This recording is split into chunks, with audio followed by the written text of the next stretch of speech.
Hey everybody, welcome back to the channel, Sabaton Army. We've got another good one for you here tonight. I've finally gotten around to it. You guys have been asking for it. I've been putting it off. We are doing the final solution today. This was requested by a couple of people. The first three folks that I kept their names were Mini Cato, Lionel Lyons, and Johann Stang. So you three, we finally got to it. I worked up the courage to tackle this very heavy subject matter. I know this is about the Holocaust. It's not going to be a really happy-go-lucky kind of performance or song or history. I'm sure it's all going to be very respectful and somber, and as it should be. That's how it should be. So I'm going to try and do the same as well. Not going to waste too much time. We're going to go ahead and jump straight into. Oh, sorry, we're going to do three videos in this deep dive into the final solution. First one's going to be Sabaton's official lyric video for the song. The second one is the Sabaton History lesson for the final solution. And then I could not believe it, but there's an actual live out there for this song. I would have thought this would have been one of those songs that wouldn't have a live performance because it's such a heavy subject matter. But I don't know. It's out there, so we'll give it a look. And that's it for the intro. If you guys are liking all the reactions over here on Touch Your Reactions, hit that like button down below. Subscribe to the channel. Come along on the journey, and you can hit that notification bell to let you know anytime I drop some new content. If you're the type of person who likes to support small channels trying to grow, hit that link up in the corner. It'll take you over to the Patreon. You can support the channel, and there's tons more videos over on Patreon that aren't on YouTube yet that you'll have access to for simply $1 a month. And we appreciate all the patrons. Thank you to everybody that's been watching my channel, subscribing, liking, all that good stuff. All right, I put it off long enough. Here we go. We are jumping into the final solution by Sabaton. Here we go.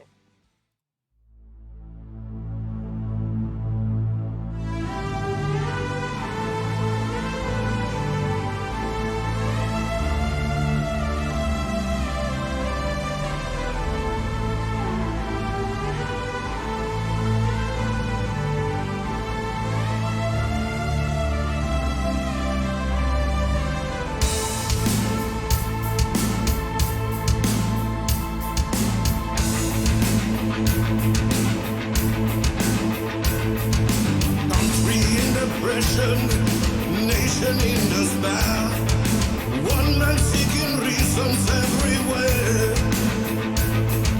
growing hate and anger, the purest orders were precise. Who was to be blamed and pay the price?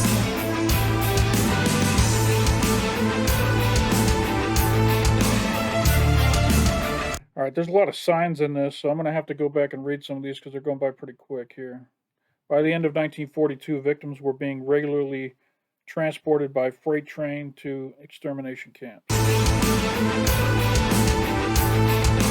This continued until the end of the war in Europe in 1945.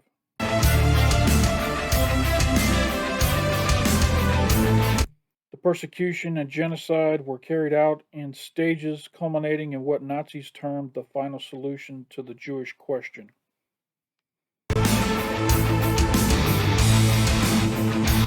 Other victims of Nazi crimes included ethnic Poles, Soviet citizens and POWs, Slavs, Romanis, must be, okay, folks from Romania, communists, homosexuals, Freemasons, Jehovah's Witnesses. Wicked propaganda, turning neighbors into foes. Soldiers of the Third Reich searching homes. Friends are watching as they are round up one by one. Times of persecutions, yes, begun. Ever since it started, on Kristallnacht 38, when liberty died and truth was denied, sent away on trains, sent on a one-way trip to hell. Enter the gate.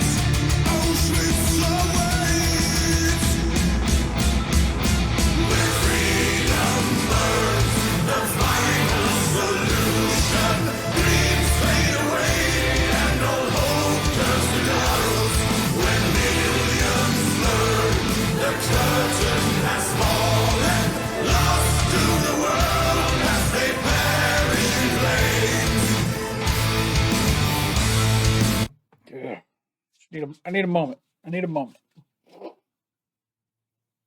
Hmm.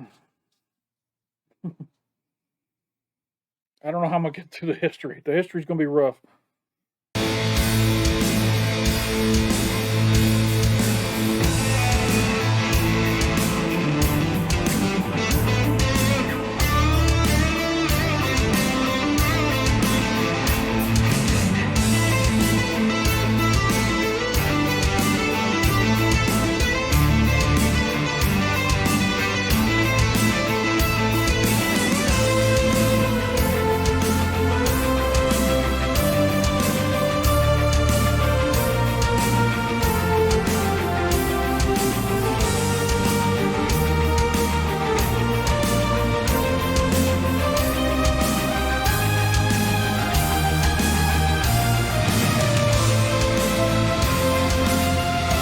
Specialized units called Einsatzgruppen murdered about 2 million Jews, partisans, and others, often in mass shootings.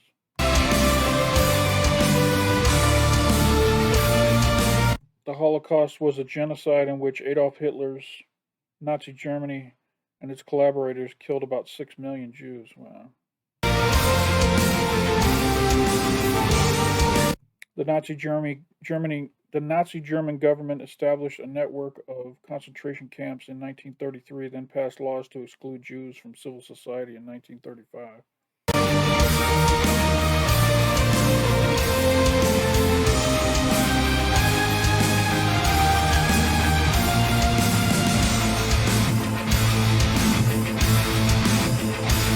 There was a country in depression. There was a nation in despair. One man finding reasons everywhere. Then there was rising hate and anger. The viewer's soul is still alive. Who was to be blamed and sent to die? Ever since it started on Kristallnacht 38, when liberty died and truth was denied, sent away on trains, sent on a one-way trip to hell. Enter the gates, Auschwitz awaits. When freedom burns, the final solution, dreams fade away and all hope turns to dust. When millions burn, the curtain has fallen, lost to the world as they perish in flames. When freedom burns, the final solution, dreams fade away and all hope turns to dust. When millions burn, the curtain has fallen, lost to the world as they perish in flames. Ugh. Weird song. Weird song. It's so hard, in my opinion, to tackle this topic respectfully enough to pay the right amount of respect to those who were lost. And I was doing my best during the video, listening to the song for the first time, to try not to get wrapped up in the subject matter and try to actually listen to the song and see if the song was good. And right now, I'm not sure. I'm going to save my opinion till the end because a lot of times with Sabaton songs, they start off okay for me, and then by the time I learn all the history behind them, I really like the song. I don't know if that's going to be the case with this one. This one gives me the heebie-jeebies just thinking about doing a reaction to it. So I don't know if it's going to make me appreciate the song more at the end. I really feel for Sabaton when they were figuring out how to write this because you have to be so careful to do it the right way, to do it respectfully. And it seems like they've done that. The song had a lot of instrumental parts to it. I did hear one guitar solo, but there was a lot of just music time. That part was a little different than what I'm used to for Sabaton. Um, Obviously, every song gets a guitar solo, but there was a lot of other just music breaks in this song. Anyway, so that is it for the lyric video.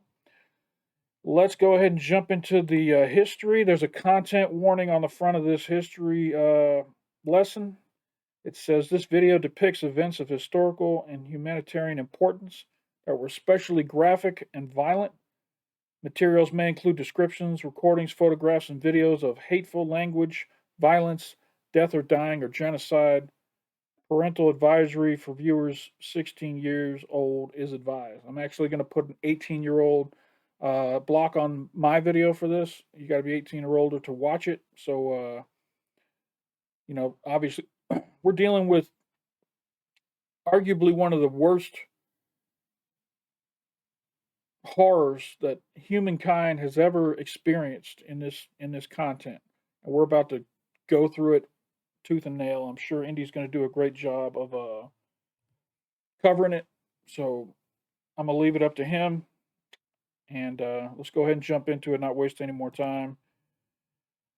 Here we go. There's going to be some heavy stuff, I'm sure.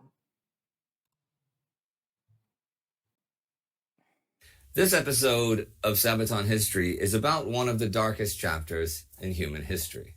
This is the final solution.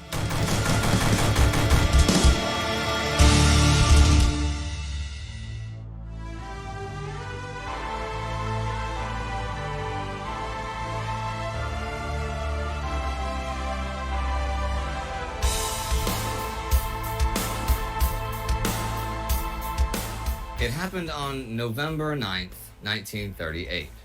The National Socialist leadership of Germany had gathered in Munich to commemorate the beer hall putsch, Adolf Hitler's failed attempt to grab power 15 years earlier. Then the news arrived that Ernst von Rath had succumbed to his wounds. He was a young German diplomat who had been shot in the German embassy in Paris by Herschel Greenspan, a Polish-German Jew. Joseph Goebbels, German propaganda minister, now addressed the party officials and spoke vividly of a global Jewish conspiracy that aimed to push Germany into a war with France. Outraged, the men rushed to the telephones and urged their local Nazi henchmen to act.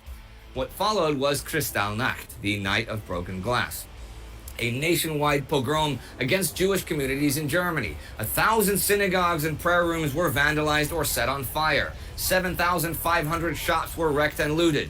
Jewish neighborhoods were attacked, and 90 Jews were killed.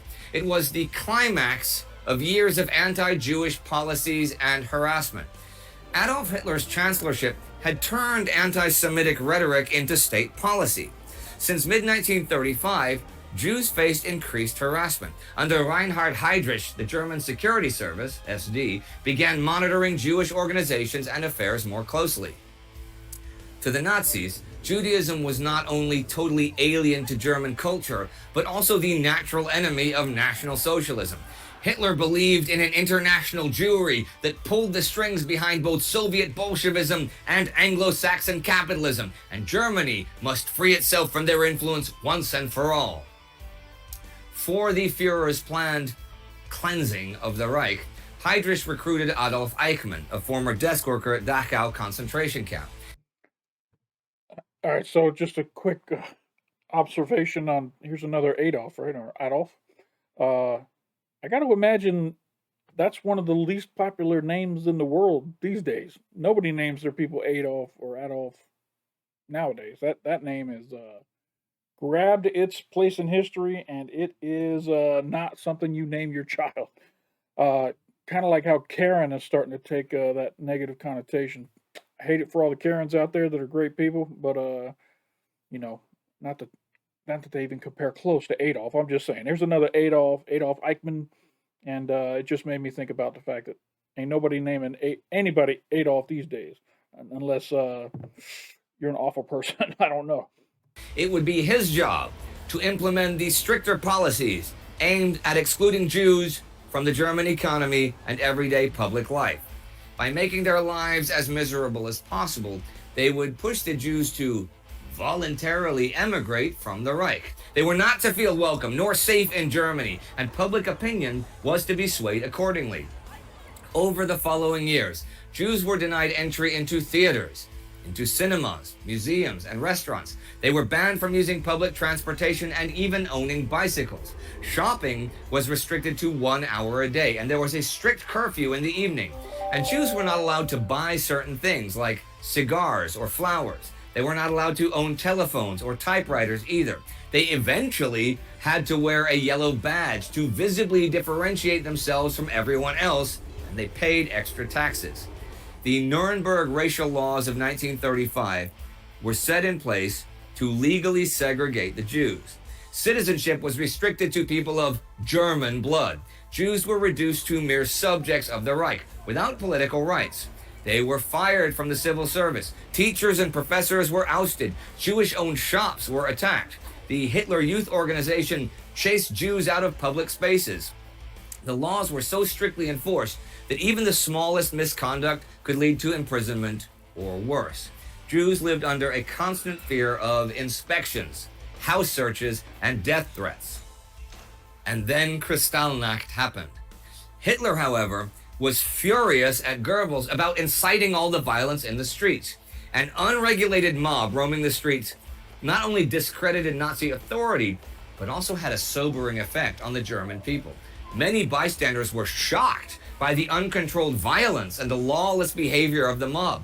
Worse for Hitler, they felt sympathy for the Jews that were manhandled and humiliated by the Nazi Party members.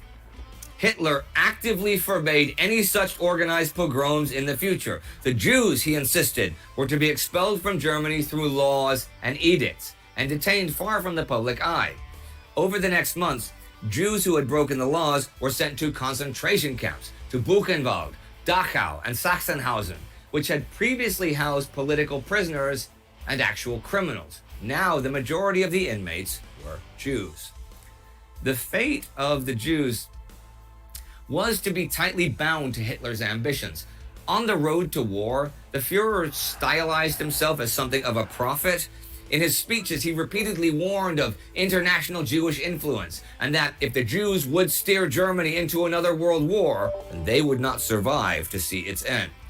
It seems like a self-fulfilling prophecy, as by December 1941, Hitler had invaded the Soviet Union and declared war on the United States, but his belief in the international conspiracy remained, and his war became a war against Jewish life itself. Country in depression, nation in despair, one man seeking reasons everywhere. Growing hate and anger, the Jews orders for the skies. Who was to be blamed and pay the price? On December 20th, 1941, in a villa outside Berlin, the Wannsee Conference began. Prominent Nazi Party members met with officials from the Reich Main Security Office and from the occupied territories. Here, they would decide once and for all how to answer their Jewish question. The discussions were to offer, quote, clarity on questions of principle, and the, quote, preparation of the final solution of the Jewish question in Europe. Emigration was not enough anymore. The war had changed Judenpolitik to something far, far more sinister. Authority over the final solution was given to the SS. Its leader, Heinrich Himmler, envisioned first Europe-wide deportations of Jews from the west to the east. Eichmann's office was ordered to prepare the removal of hundreds of thousands of Jews from Germany, Austria, Bohemia, and Moravia to the overcrowded ghettos of Eastern Europe. Since the war began in September 1939, the Jews of Galicia, the Vaterland, and Poland, organized as the Generalgouvernement, had been forced to live in segregated residential districts. But even though they were impoverished and cramped together in appalling living conditions, these Jewish communities survived. Tell you what, man, shout out to the Jewish people for putting up with all this shit. I mean, they know what's going on. They can see the writing on the wall. They know that this madman is doing everything he can to just get rid of them whatsoever. And it's like at the end of a movie where you know something terrible is about to happen, and you're nervous about it. I know we're going to get to the part of the story that's just incredible, and I don't want to get there. In appalling living conditions, these Jewish communities survived. The final solution was to deny them even that. SS doctors now came into the ghettos to sort the residents into two categories. The first category was for young and healthy Jews who were able to work for the German war effort. The second was for those that could not, the old, the weak, the sick. These people were to be liquidated. The regular concentration camps had already improvised special treatment programs. That is a euphemism for the outright murder of Jews that could no longer work. Jews that were sent from the Łódź ghetto to the Chełmno camp were herded up a ramp and through a door. Behind that door, they entered the dark back compartment of a gas van. On their drive to a remote location, the men and women were asphyxiated, either with bottled carbon monoxide gas or exhaust fumes piped into the compartment. I'd never heard of this. I'd never heard of this technique right here with the gas van. Wow. Once they reached the designated burial ground, a group of Jewish prisoners was ordered to drag the dead from the van into excavated pits. At the end of the day, those workers had to enter the pit as well and were shot dead. The Belzec death camp was the first installation for mass murder on an industrial scale. Belzec was enclosed by fences of barbed wire, watchtowers, and when trains full of Jews arrived, usually an SS officer stood in front of the crowd and reassured them that they would only remain in Belzec for a short time. They would now have a shower and receive their valuables and other belongings afterwards. Undressed, the men walked first into a long corridor, walled off by barbed wire. Now it was there that the Ukrainian guards took over from the Germans. Chronic shortages of manpower forced the SS to rely on multitudes of foreign auxiliaries, known as Hivis or Tralniki men. Ukrainians, Belarusians, Lithuanians, Latvians, and Poles were recruited to serve as guards at the extermination camps. Armed with bayonets, clubs, and whips, they broke any resistance with terrifying violence. The gas chambers themselves were crude, simple buildings, 4 by 8 meters long, 2 meters high, with double wooden walls. Essential was the airtight rubber-sealed door, which also had to be strong enough to resist any strong force from within. Several hundred prisoners were pressed into the small space of the gas chamber. Once the door shut behind the crowd, the lethal exhaust fumes from a dismounted Soviet tank engine were piped into the chamber. The men were so tightly packed that when the doors were again opened, the dead stood in an upright position, mouths slightly open, with their hands often pressed against their chests. The women went next, after felt. Oh my god. How helpless are you? They herd you into the camps at gunpoint. If you fight back, they shoot you. You know that when you get into the camps, there's a good chance you're going to die. They herd you into the hallways. They herd you into the showers, and there's nothing you can do. There's nothing you can do. You know you're going to die, and they pack you in a room, pump in the gas, and you die. And you sit there amongst all your people, and you just die. You horrific death of, oh wow. So sad. Yeah. All right, let's get through this. Fellow prisoners came to cut off their hair to be used for industrial purposes. By then, it must have dawned on many of the women what fate awaited them. The SS men also didn't care that the guards raped many of the young girls before sending them into the gas chamber. The dead were buried in large pits concealed from the train station, and Jewish workers tidied up the station platform before the next train arrived. There was a country in aggression, there was a nation in despair. One man finding reasons everywhere. The devil was racing hate and anger, the nearest sword is still alive. Who was to be blamed and The final solution was a vicious cycle. Ghettos were refilled with Jews from Central Europe as the former inhabitants were sent to either labor camps or condemned to death. Each wave of roundups meant a death sentence for tens of thousands of Jews. As the SS grew in power over civil administration, the classifications changed, and more Jews were marked for death. New extermination camps were built as well: Treblinka, Majdanek, and Sobibor. Treblinka had little of the clean and deceptive murder machine the Nazis first envisioned. The massacres often started right at the train station, as the Jews were alerted to their impending fate by the corpses lying on the ground. The camp simply killed people too fast to hide its purpose. It is estimated that Treblinka killed around 4,600 people a day. That's nearly 200 per hour, every hour.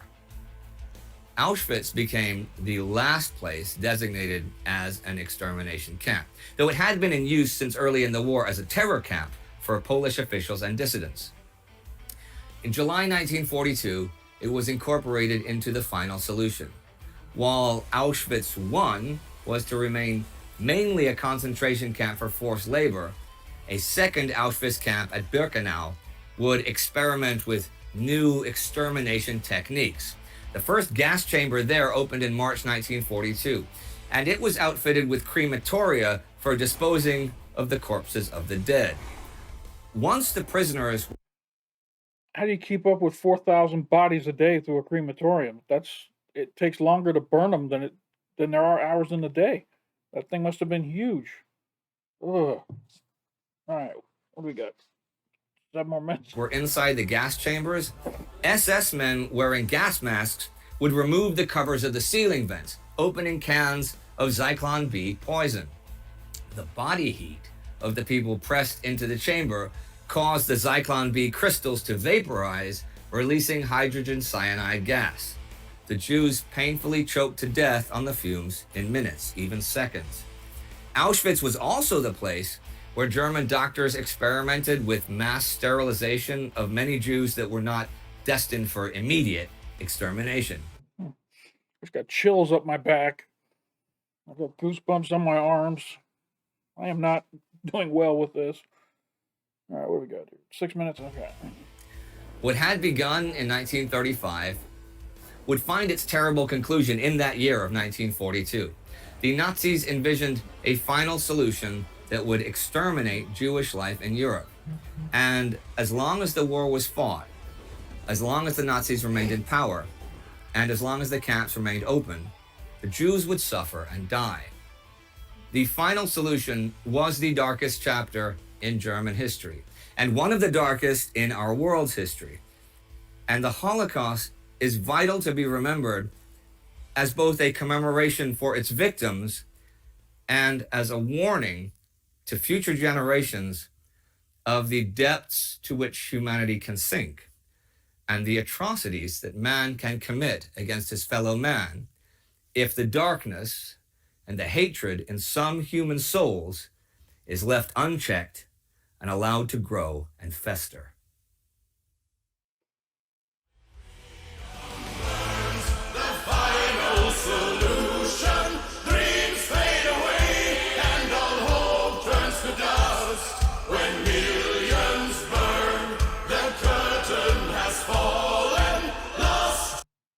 I didn't know they tattooed the kids.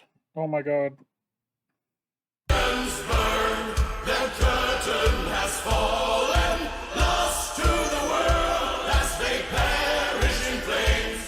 Tyler, you've been to Auschwitz. I've never been there. I haven't been there yet, but you guys have been there, yeah?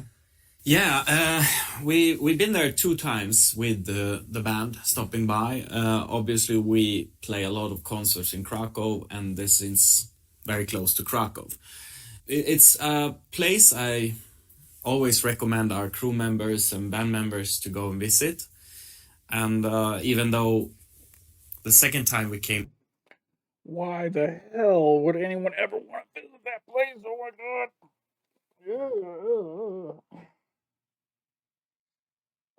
Ugh. I get it. I get it. I get it. we never want to forget.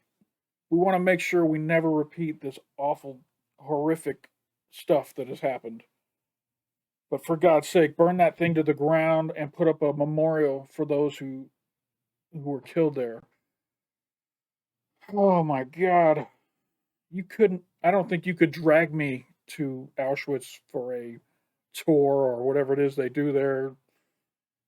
It's just not something I would even want to ever experience. I can't even watch the damn Sabaton history without the hair on my arm standing up. I can't even imagine being there in person in those buildings. Oh my God. All right, let's get this done. What do we got? 4 minutes. There, I choose not to go inside. I think that one time in this place is enough. It leaves you with serious scars after you come out. Fuck that's yeah. for sure.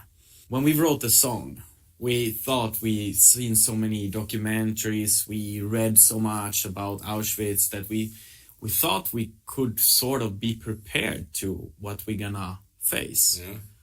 I mean, both me and Joachim talked about this so many times afterwards that you can't get prepared for this. Because Yeah, I thought I was prepared for this reaction. I was like, I got this, man. We're gonna watch it's gonna be a song. We're gonna do the history. We're gonna go watch this live. It's not gonna be that bad. Obviously, we know it's a heavy topic, but no, I wasn't ready. I wasn't ready for this. Ah, let's finish it. no matter how much you think you know about it, no matter how much you think that you are sort of prepared yourself, you are absolutely zeroed out when you start to walk around there, and when you walk out of there, you have there's not anything left in you, and that's why the reason is I had no reason to go in there feel this again. I encourage the other guys to go inside, but I wouldn't go inside myself a second time. Let me know in the comments, A, if you've been to Auschwitz or any one of these death camps, and B, if you've not been there, if it's something that you have on your list of things that you'd like to do before on your bucket list. You couldn't drag me there, I don't think. You'd have to trick me. You'd have to tell me we were going to an amusement park, and then next thing you know, we're getting out at Auschwitz, and I'd be like, mother, God damn it. But yeah, just let me know in the comments. I'm actually really curious to know what people's drive is as far as visiting these sites.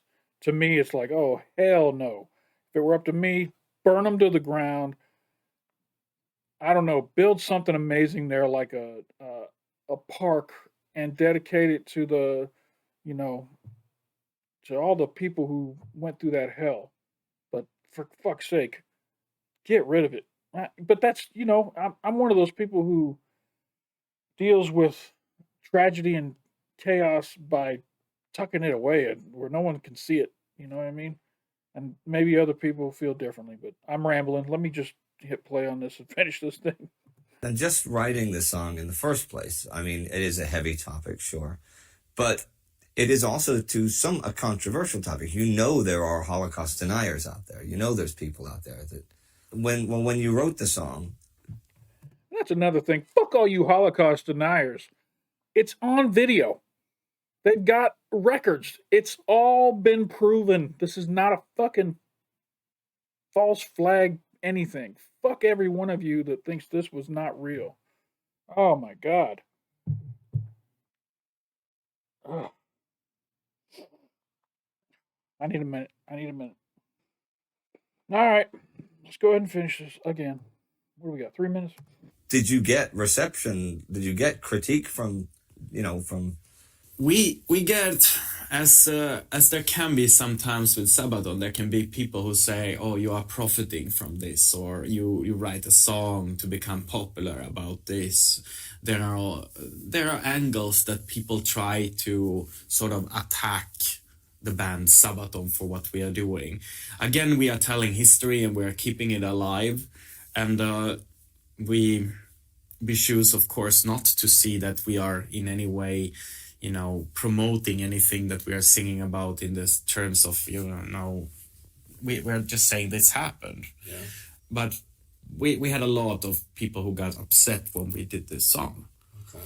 And I think that that people get upset with it shows the power of the topic. And in one way, I think that it should just be very clear and not disputed, but it is. Well, what about, well, as you said, you're telling the story of what happened. What about people that say, no, it didn't happen? What about them? I mean, they obviously get upset for a completely different reason. Yeah, they get upset for a different reason, and we have seen a couple of those comments as well. But in the comment section, sometimes this it gets quite nasty when somebody tells like that. Yeah. And the continuation of the comments is leading often into a sort of war. It's that kind of song. Okay, well, I personally am glad that you write songs about glad. That's not what I mean, but you know what I mean. I think it's important that you write songs about even the absolute darkest parts of our history.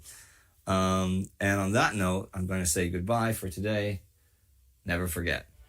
Thank you for watching Sabaton History Channel.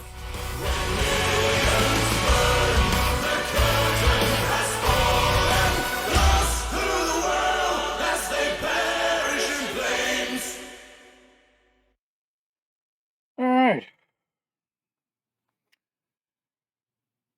What can I say? Well, I'm very upset right now. All right. Well, let's check out this live. Sometimes the live is changes my mind on a song, and I hope that's the truth this time.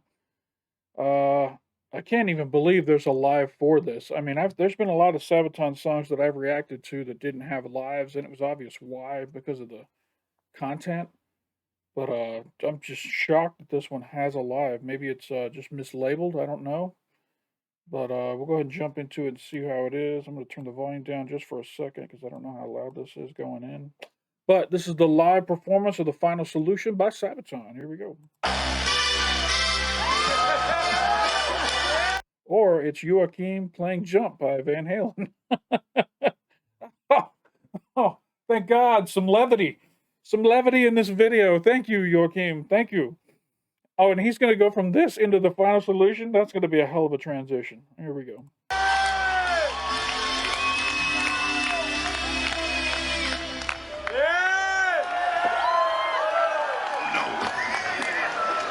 Actually, I'm gonna need some help. Tommy, can you please come out here and help me? I fucking suck at this.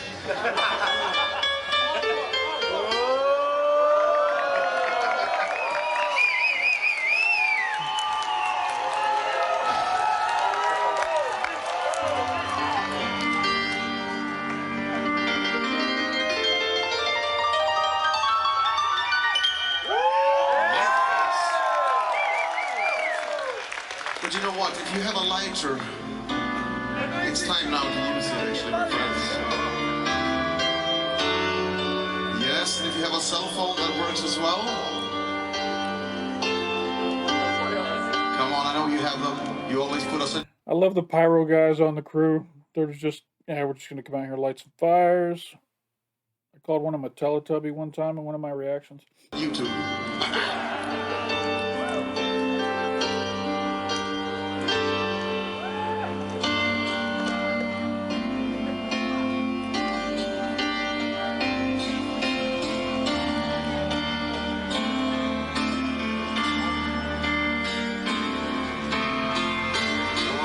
I know you have the lights on there.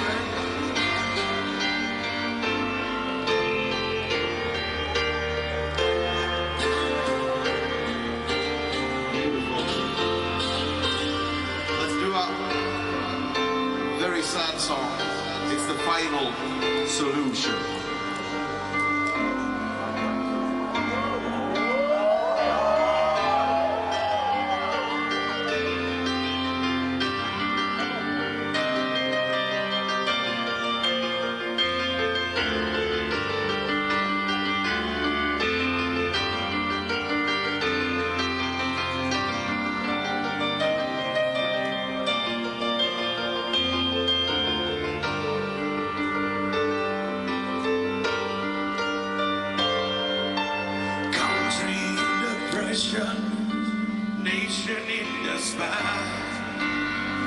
and seeking reasons everywhere. Growing hate and anger, viewers others were precise. Who was to be blamed and pay the price?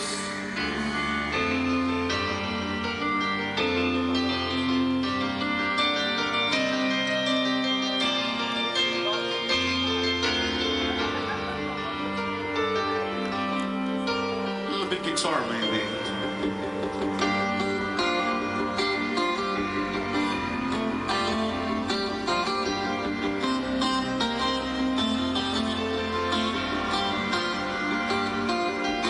Wicked propaganda, turning neighbors into foes.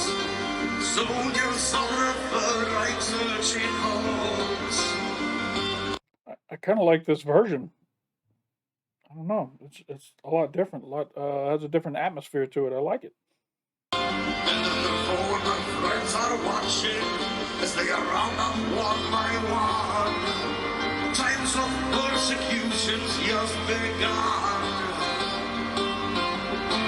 Ever since it started on Kristallnacht of 38, when liberty died and truth was denied, sent away on trains, sent on a one-way trip to hell. Enter the gates, Auschwitz awaits. When freedom burns, the final solution. Dreams fade away and all hope turns to dust. When millions burn, the curtain has fallen, lost to the world as they perish in flames. Yeah, I definitely like this version better than the acoustic. I mean, the version that was on the lyric video. I might be wrong, but the acoustic guitar definitely makes a difference in the atmosphere of the song. Weird. If you'd have told me 4 minutes ago that I'd have enjoyed this live, I would have said you were crazy.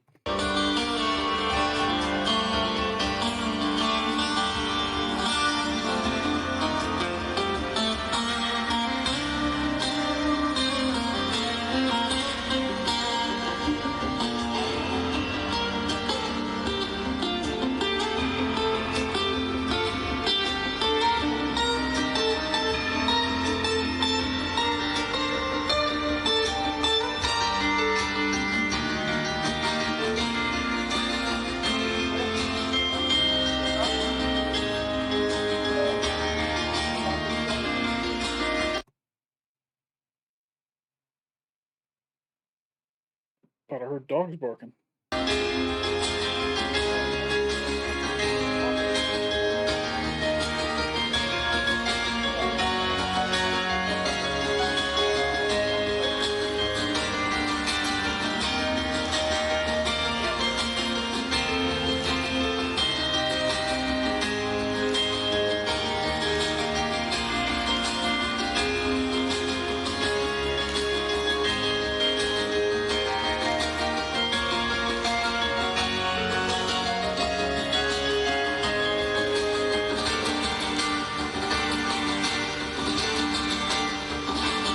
There was a country in depression.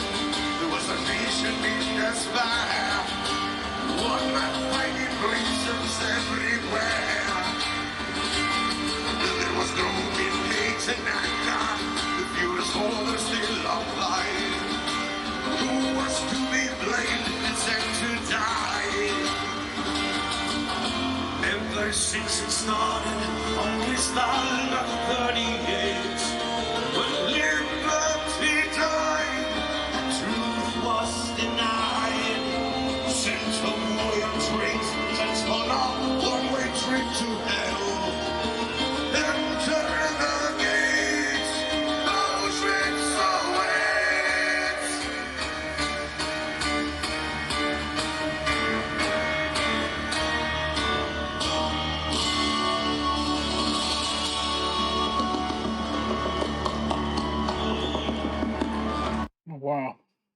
this I'm in this live. I'm just listening to the music. I'm really not trying to listen to the song, the lyrics.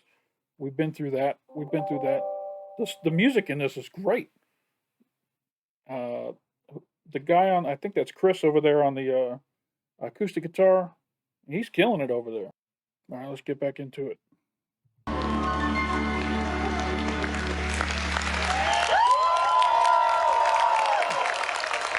The crowd agrees with me.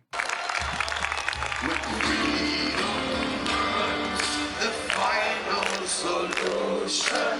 Dreams fade away and all hope turns to dust.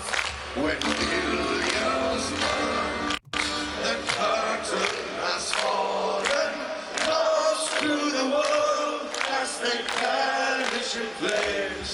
When freedom burns, the final solution. Dreams fade away and all hope turns to dust. When millions learn the curtain. I don't like this part of the song. This just doesn't feel right, and that key change was weird right there. But the rest of it was good. It also doesn't feel like a crowd sing along song either. I mean, the subject matter is what it is. Doesn't feel like you should have a whole crowd full of people just singing along. Maybe why there's not so many lives of it. I don't know. To the world as they perish in flames.